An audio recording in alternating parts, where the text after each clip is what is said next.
So, jetzt bist du fertig. Oh mein Gott. Ist das... Ja. Oh.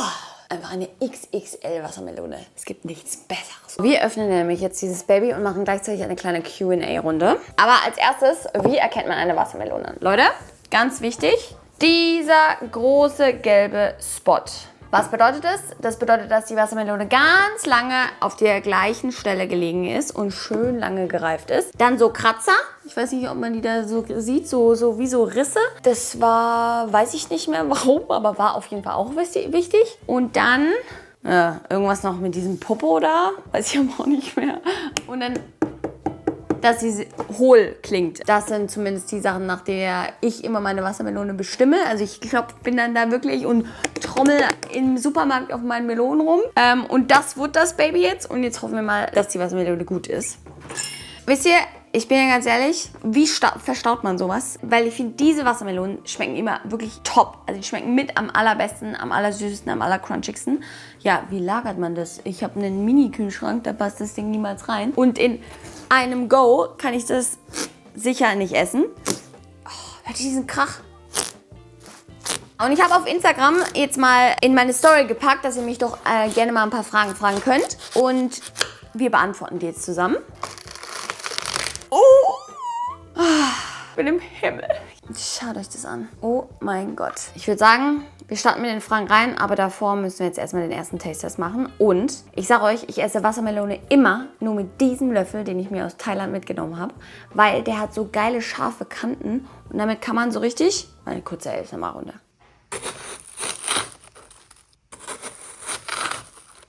Auf jeden Fall bester Level ever. So, und jetzt gucken wir mal.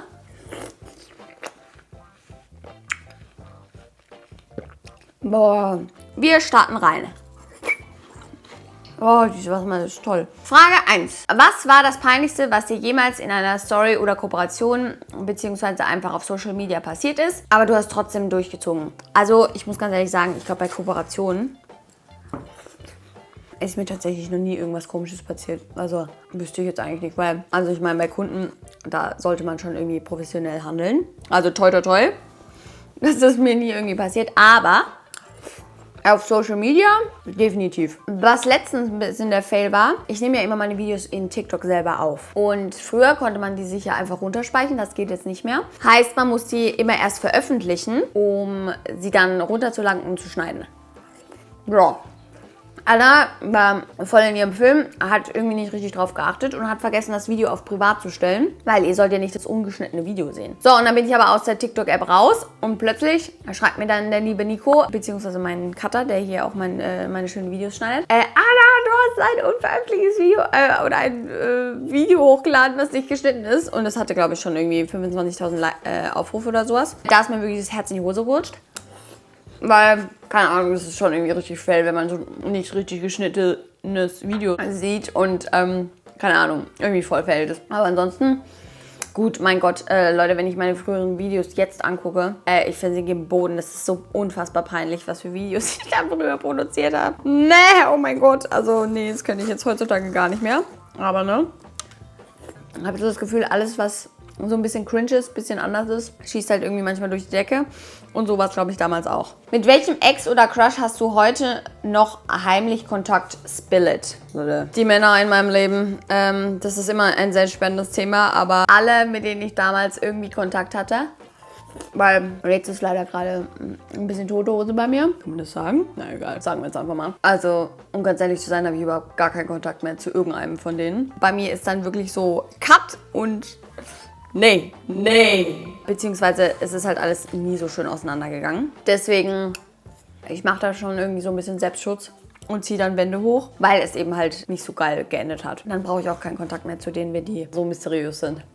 Also kein heimlicher Kontakt mehr, brauche ich auch definitiv nicht mehr. Ich finde es auch so spannend. Früher fand man die so toll, man war so in love und keine Ahnung, man dachte echt so, boah, der ist echt Hammer, der passt super zu mir. Und jetzt so im Nachhinein denke ich mir so, Anna, wie konntest du nur? Ach, dieses Männerthema ist eh ganz spannend. Aber vielleicht da mal ein eigenes Video dazu. Wie hast du mit Social Media angefangen? Warum hast du gestartet? Ich habe Januar 21 angefangen und ich weiß noch genau diesen Moment. Ich habe einfach mein Handy auf meinen Tisch gestellt, habe auf Go gedrückt und habe einfach eine Jackfruit aus der Dose gegessen. Das war mein erstes Video. Keine Ahnung, richtig strange. Aber der Gedanke kommt daher. Ich habe zu der Zeit sehr oft ASMR-YouTube-Videos angeschaut zum Schlafen. Und dann bin ich da mal so ein bisschen tiefer in die Materie eingedrungen, so ein bisschen. Und bin in diese Schiene von diesem ASMR-Food-Content geslidet, wo Menschen sich matzen, also wirklich, die haben sich gefühlt diese ganze Wassermelone reingehauen, aber halt in ungesund, in Nudelform, in frittierten Zeug. Und dann dachte ich mir so, Leute, also erstens, das ist physisch gar nicht möglich, dass diese Mengen an Essen in dich reinpassen. Also ich denke mir das immer noch so, hä? Man sieht da ja immer noch so Mukbangs, das finde ich gruselig. Und ich habe absolut nichts mit gesundem Essen gefunden. Gar nichts. Und dann ist ja TikTok damals so durch die Decke gegangen. Und dann dachte ich so, okay, wir probieren das jetzt einfach mal. Eben mit gesundem Essen. Und das war so ein bisschen mein Start. Und habe dann eben so, ein halbes Jahr mit dem Content weitergemacht. Und dann irgendwann sind 2 Videos viral gegangen, die haben beide über 50 Millionen Aufrufe. Und das war so ein bisschen der Startschuss. Und dann hatte ich keinen Bock mehr auf diesen ASMR-Content, weil ich es selber einfach total bescheuert fand. Und habe dann angefangen mit diesen Stitch-Videos. Und das mache ich tatsächlich bis heute noch. Und jetzt mache ich ja schon hauptsächlich eigentlich wirklich nur Rezeptvideos. Das macht mir bis heute immer noch sehr viel Spaß. Was würdest du deinen Followern niemals zeigen, egal wie gefragt es wäre? Ach, wisst ihr, das ist so, immer so ein bisschen dieser Fluch und Segen zugleich. Ich liebe Social Media. Ich zeige hier ja gefühlt wirklich alles. Aber das ist ja immer so diese Boundary, okay, wie weit geht man? Weil manche zeigen da ja wirklich ihre ganze Familie, ihr ganzes Haus, ihre Kinder. Finde ich schwierig. Bin ich ganz ehrlich. Finde ich wirklich schwierig. So Familien-Content, Mama-Content. Gleichzeitig verstehe ich den Punkt auch, weil man vloggt ja schon sein ganzes Leben und dann ist es, glaube ich, auch relativ schwierig, seinem Baby da immer das Gesicht nicht zu zeigen. Aber ich glaube, ich würde das nicht machen. Unfassbar viele wollen immer eine Roomtour von mir oder Haustour. Diese Nachricht kriege ich wirklich, also seit ich angefangen habe, immer. Weiß ich nicht. Finde ich schwierig. Vor allem auch aus dem Grund her. Jetzt kann man das eigentlich auch mal hier so ein bisschen droppen. Ich hatte so einen Kerl an der Backe, der nicht ganz koscher war, der zum Glück in der USA lebt, aber weiß ich nicht. Finde ich, muss man wirklich mit Vorsicht genießen oder genauso mit Autos. Ich bin ja mit diesem krassen Video da auch viral gegangen, mit dem G-Klassen-Video. Und ja, Nummernschild würde ich niemals zeigen. Adresse, auch Eltern habe ich mal gezeigt. Familie finde ich einfach, da bin ich vorsichtig, bin ich ganz ehrlich. Muss man nicht unbedingt.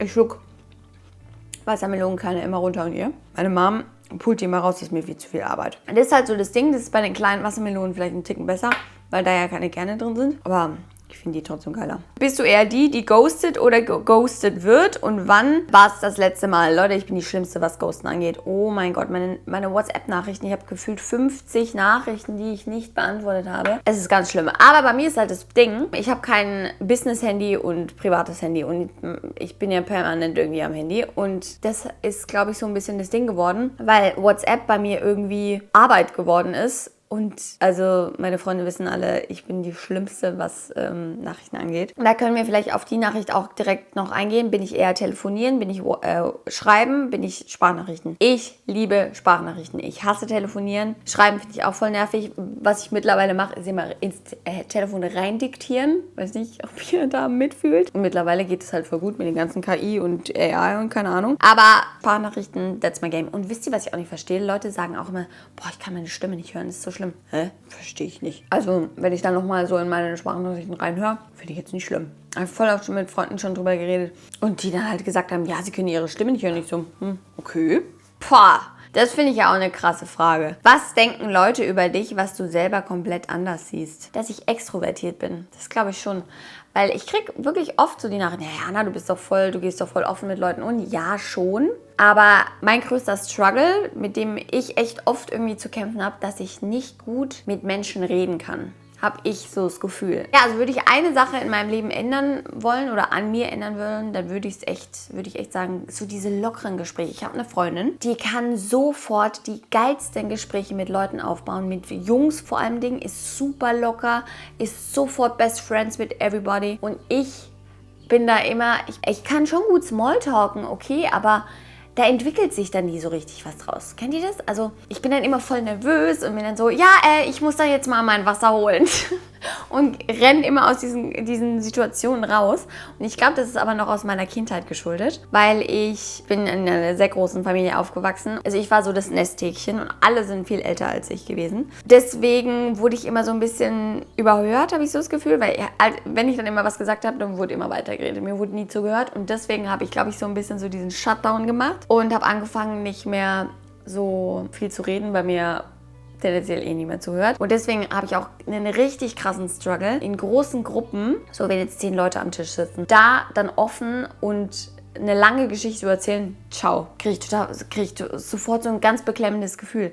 Und es nervt mich so, weil früher in der Schule hatte ich das auch gar nicht, glaube ich. Ich weiß noch, dass ich immer aus der Klasse rausgeworfen wurde, weil ich zu laut war, weil ich der Klassenclown war, weil ich immer rumgesprungen bin und total den Blödsinn gemacht habe. Mache ich heute immer noch, ja. Da habe ich es total genossen, in diesem Mittelpunkt zu stehen. Und jetzt, oh, ich finde nichts Schlimmeres, genauso Geburtstag feiern. Ich habe meinen 18. Geburtstag riesig gefeiert. Das war sehr geil. Da haben wir in einem Haus gefeiert, das abgerissen wurde und wir durften es komplett verwüsten. Und ich habe eine riesen Fete darin gemacht. Geil war das. Aber ich weiß auch nicht. Geburtstag feiern finde ich auch ganz schlimm mittlerweile, weil ich nicht in diesem Mittelpunkt stehen will und ich so ein bisschen dann auch Schiss habe, okay, verstehen sich jetzt meine Freunde untereinander? Weil das ist krass, also ich habe keine große, jetzt mit 6 Mädels, wo ich eine Freundesgruppe habe, aber ich habe super viele so einzelne Freunde, mit denen ich die unterschiedlichsten Sachen mache. Also ich habe eine Rave-Freundin, eine Wanderfreundin, eine also so Ballettfreundin, dann eine Hundelauffreundin. Also es ist irgendwie so ganz kunterbunt gemischt. Dann eben eine, die sehe ich nur dort, dann eine, die nur dort ist. Also momentan sind auch richtig viele Freunde von mir nach München gezogen tatsächlich. Muss ich jetzt auch mal noch die liebe Alina besuchen gehen.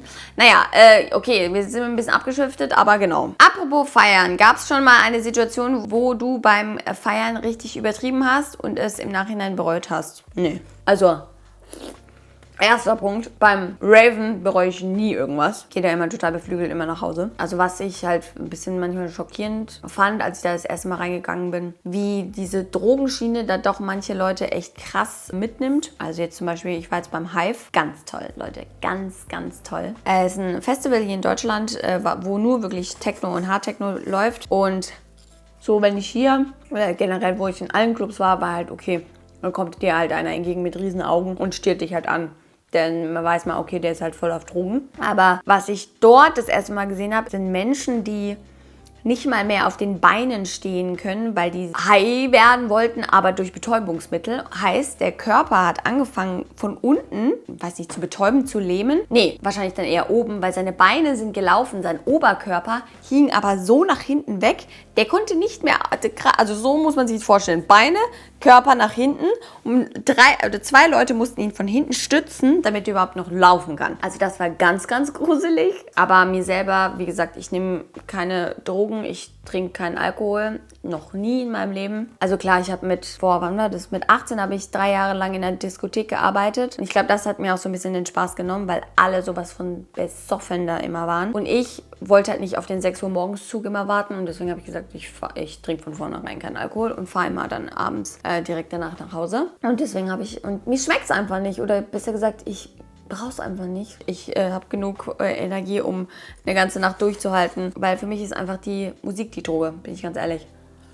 Ich bin gerade ehrlich so ein bisschen mehr am Überlegen, aber ich wurde noch nie irgendwie eklig angemacht. Das liebe ich halt am Raven. Das ist halt so das Ding, weil würde ich in den Hip-Hop-Club oder sowas gehen, safe würde ich dann von Blicken aufgefressen werden und eklig angetanzt werden. Das ist ja gefühlt gang und gäbe. Gut, es ist Fluch und Segen zugleich, ne? Wenn man Leute kennenlernen will, ist es beim Raven manchmal auch gar nicht so easy, weil halt jeder so in seinem Film ist und so am Dancen ist. Aber da ist mir noch nie irgendwie was Blödes passiert und für mich ist Raven einfach momentan, also ich bin ja wirklich ganz, ganz wild momentan unterwegs. Aber ich liebe es einfach. Oh, ich brauche das so. Das ist so mein Ausgleich zu diesem stressigen Alltag, den ich irgendwie momentan habe. Zum Beispiel jetzt auch am Wochenende. Also der Ruberpark wurde 50 Jahre alt und ich bin da ja eigentlich sehr oft als Fotografin gebucht. Ich habe Social Media während meiner Ausbildung angefangen und ich liebe meinen Job einfach zu sehr, um den komplett an den Nagel zu hängen. Ich finde, weißt du, was ist, wenn ich noch 40 bin, ob ich da immer noch Social Media mache? Bleibt spannend. Ja, ich finde es einfach wichtig, weil manchmal in dieser Social-Media-Welt verliert man auch manchmal so den Bezug zu allem, weil das einfach so eine verrückte Welt ist und es groundet mich immer so ein bisschen. Deswegen will ich den Job auch nicht missen. Und wurde da auf jeden Fall dann gebucht und war jetzt 2 Tage im Ruberpark unterwegs. Es war so anstrengend. Leute. Vielleicht sieht man es mir auch noch ein bisschen an. Am Freitag war ich 12 Stunden dort. Es war intens, vor allem mit so vielen Menschen. Als Fotograf ist man ja wirklich immer der Bespaßungsball, habe ich so ein bisschen das Gefühl, damit die Leute halt schön lachen in die Kamera und hier und da. Und dann muss man den Promis hinterherrennen. Das ist das Schlimmste. Vor allem Politiker, die haben gar keinen Bock auf dich. Die gucken dich mit dem Arsch nicht an. Und dann musst du da ganz freundlich, musst ein bisschen Charme spielen lassen.